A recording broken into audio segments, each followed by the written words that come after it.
જય માતાજી દર્શક મિત્રો, તો ચાલો આજે આપણે વાત કરવાના છીએ ભોળાનાથની.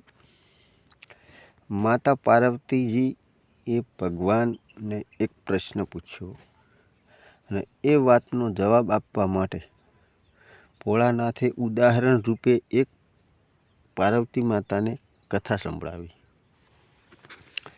કથા સાંભળીએ પહેલાં તમે જો દર્શક મિત્રો અમારી સાહિત્ય સ્ટોરીમાં નવા હોય તો અમારી સાહિત્ય સ્ટોરીને સરપ્રાઈઝ કરી દેજો, જેથી કરીને આવનારા વિડીયો તમારા સુધી પહોંચી શકે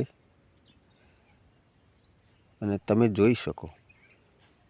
તો ચાલો હવે શરૂ કરીએ છીએ ભોળાનાથની કહાની. એક દિવસ નારદ મુનિ ફરતા ફરતા કૈલાસ પર્વત ઉપર ભોળાનાથને મળવા આવે છે. આવીને નારદજી બોલ્યા, પ્રણામ માતે. પાર્વતી માતા કહે, આવો આવો નારદજી, કેમ કૈલાસ પર્વત ઉપર આવવાનું થયું? હે માતે, હું તો તમારા અને ભગવાન શિવજીના દર્શન કરવા આવ્યો, પણ મને નજરમાં કેમ ભોળાનાથ આવતા નથી? માતા પાર્વતી કહે, હે નારદ, એ તો ભ્રમણ કરવા ગયા છે, થોડીક વારમાં આવશે. નારદજી માતા પાર્વતી સાથે વાર્તાલાપ કરે છે અને માતા પાર્વતીને પૂછે છે, હે માતા, તમે અમર કથાની વાત જાણો છો? અમર કથાની વાત સાંભળીને મા પાર્વતી કહે, હે નારદજી, હું કંઈ અમર કથાની વાત જાણતી નથી. નારદ કહે, ભલે, તો ભગવાન ભોળાનાથ આવે તો પૂછી લેજો. આવું કહી નારદજી પાછા ભ્રમણ કરવા આગળ નીકળી જાય છે. માતા પાર્વતી તો હવે ચિંતામાં પડી ગયા. એ કેવી કથા છે કે હું નથી જાણતી. ભોળાનાથ આવે ત્યારે મારે પણ આ કથા વિશે પૂછવું છે. થોડીક વારમાં ભોળાનાથ આવે છે અને માતા પાર્વતી કહે કે, હે પ્રભુ, મને તમે કોઈ દી અમર કથા વિશે કીધું નથી. હે ભોળાનાથ, મને અમર કથા આજે તમારે સંભળાવવી જ પડશે.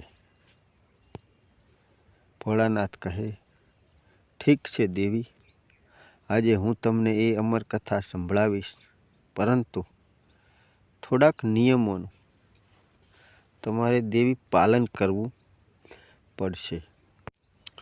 કથા સાંભળતી વખતે કે વેળાએ તમારે ઊંઘવાનું નહીં. બીજું કે વાર્તામાં તમારે જેમ હોંકારો પૂરતા રહેવાનું, કારણ કે મને ખબર રહી કે તમે કથા સાંભળી રહ્યા છો. કારણ કે અમર કથા કહું ત્યારે મારા નેત્રો બંધ છે. માતા પાર્વતી કહે, ઠીક છે સ્વામી, હું એવી જ રીતે કરીશ. ભગવાન શિવે ગુપ્ત જગ્યાએ જઈ અમર કથા કરવાની વાત કરી, કારણ કે કોઈ જીવ આ અમર કથા સાંભળશે તે અમર થઈ જશે. એના પછી ભોળાનાથ દેવી પાર્વતીને એક ગુફામાં લઈ જાય છે. પુરાણોમાં કહેવાય છે કે અમરનાથની ગુફામાં દેવી પાર્વતી અમર કથા સંભળાવી હતી. તેને આપણે અમરત્વ પણ કહીએ છીએ. ભગવાન ભોળાનાથે પોતાની સવારી નંદીને પહેલગામમાં મૂકી દે છે. જટામાંથી ચંદ્રમાને ચંદ્રવાડીમાં અલગ મૂકી દે અને ગંગાજીને પંચધરતીમાં અને નાગને પણ છોડી દીધો. આના કારણે તે શેષનાગ નામ પણ ત્યાં પડ્યું. અને આગળનો પડાવ ગણેશનો પડે છે અને ત્યાંથી તે અદ્રશ્ય થઈ જાય છે. પેલી ગુફામાં આવે છે અને કથાની શરૂઆત માતા પાર્વતીને કહે છે કે તમે હવે કથા સાંભળો. કથા સાંભળતા પહેલાં માતા પાર્વતીને સાંભળતા ઘણો સમય થયો એટલે માતા પાર્વતીને ઊંઘ આવી જાય છે, જેની ખબર ભોળાનાથને હોતી નથી. ભગવાન શિવ તો અમર થવાની કથા ચાલુ જ રાખે. એવા સમયે ત્યાં બે સફેદ કબૂતરો આ કથા સાંભળી રહ્યા હતા અને વચમાં ઘૂ ઘૂ એવો અવાજ કરતા હતા. ભગવાન શિવજીને એવું થયું કે માતા પાર્વતીની કથા સાંભળી રહ્યા છે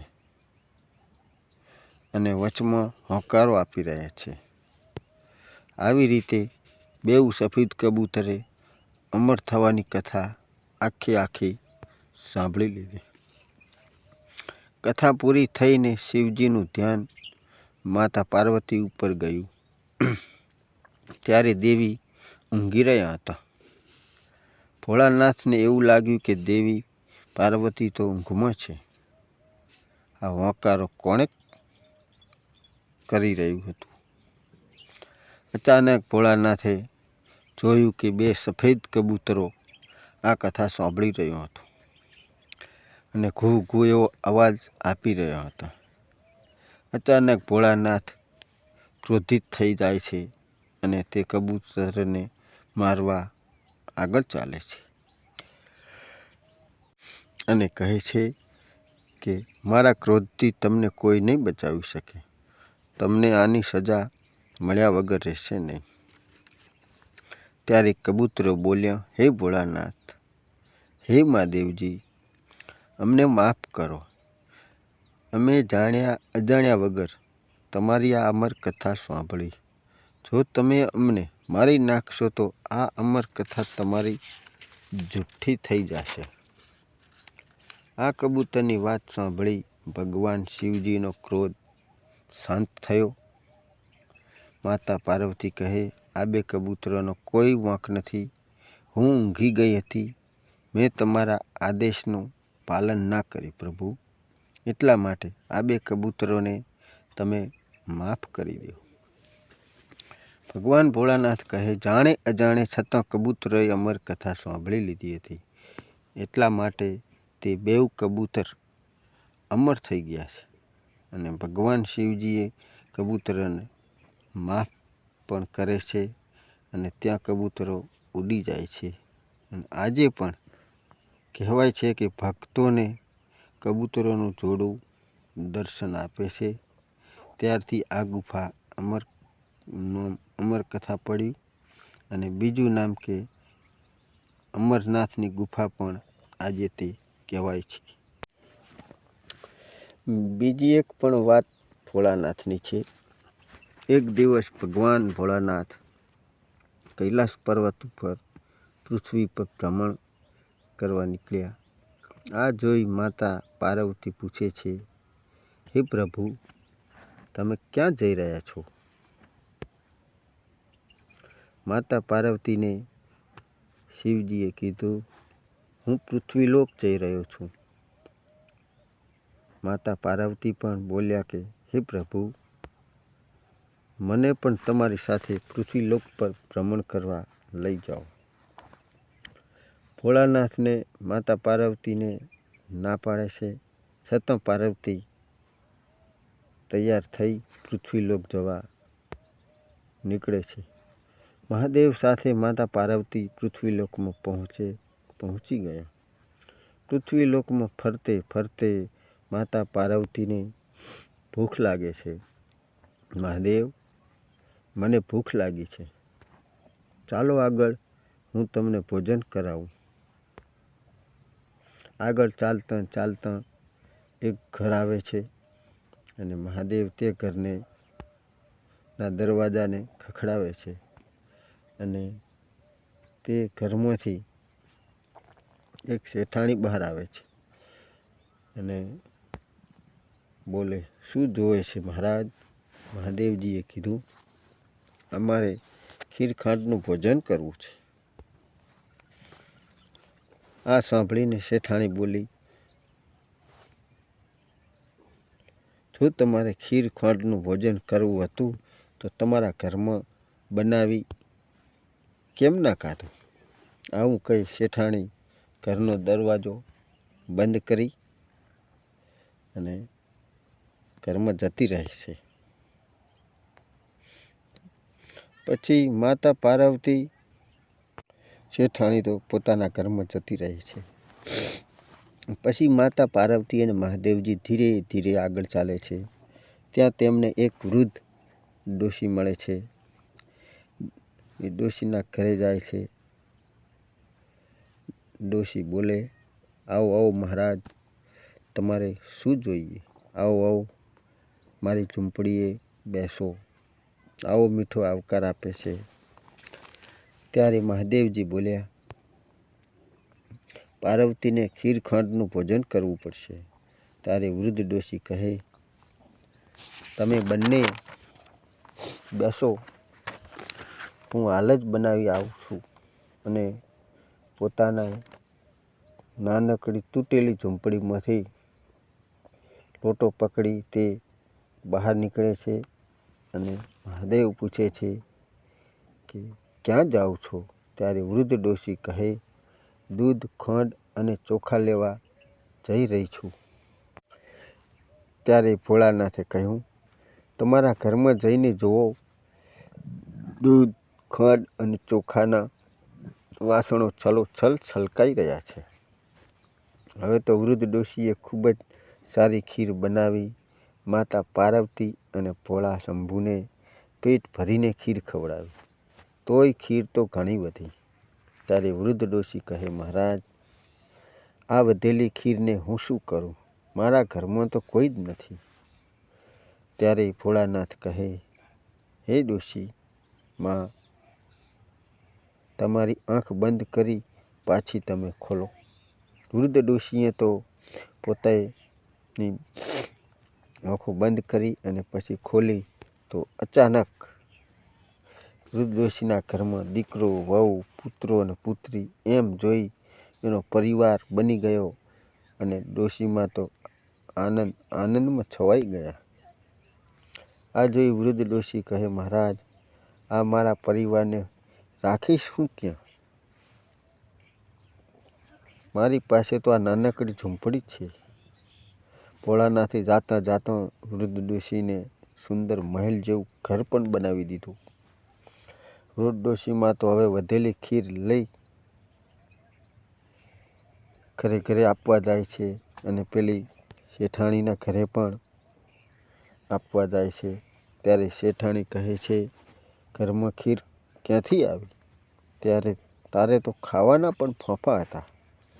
ત્યારે વૃદ્ધ ડોશી કહે, મારા ઘરે મહાદેવજી અને માતા પાર્વતી આવ્યા હતા. એમની કૃપાથી બધી જ વાતનું મારે સમાધાન થઈ ગયું અને મારે ઘરે લીલી વાડી બની ગઈ. શેઠાણી બોલી, મારા ઘરનું બધું જ તારા ઘરે કેવી રીતે આવ્યું?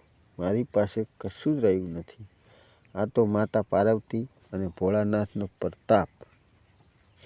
શેઠાણી તો દોડે છે, ધીરે ધીરે માતાજી અને ભોળાનાથની પાછળ જાય છે અને ભેગા થાય છે માતા પાર્વતી અને ભોળાનાથને અને વાત કરે છે, હે મહાદેવ, મારું ધન અને ધન તમે વૃદ્ધ ડોશીને કેમ આપી દીધું? મહાદેવજી બોલ્યા, મેં તો નથી ઉપાડ્યું કે મેં નથી લીધું. તમે પોતે મને ના કીધી ખીરની અને વૃદ્ધ ડોશીએ હા કીધું, એટલે આવું બન્યું. હે મહાદેવજી, મને માફ કરો. શેઠાણી ભોળાનાથના પગમાં પડી જાય છે અને બોલે છે, મહારાજ, કંઈક તો કરો. ત્યારે મહાદેવ બોલે છે, જા, તારું કાયમ કોઈ દી કામ રોકાશે નહીં અને ધન તારું કદી કોઈ દી ખૂટશે નહીં. આવું કહી માતા પાર્વતી અને ભોળાનાથ કૈલાસ પર્વત ઉપર પાછા ફરે છે. હે મહાદેવ, આ કથા સાંભળે અને બીજાને સંભળાવે તેને તમે વૃદ્ધ ડોશીને આપ્યું તેવું આપજો, એમ માતા પાર્વતી ભોળાનાથને કહે છે. અને ભોળાનાથ પણ પાર્વતીની આ વાતને સ્વીકારે છે. એટલે જો આ કથા તમે પણ સાંભળી હોય તો બીજાને સંભળાવજો, અને બીજાએ સાંભળી હોય તો ત્રીજાને સંભળાવજો. એમ આ કથા સંભળાવવાથી તમારા ઘરમાં સુખ શાંતિ અને સદાય લીલીવાળી રહેશે. જય ભોળેનાથ, જય પાર્વતી માતા.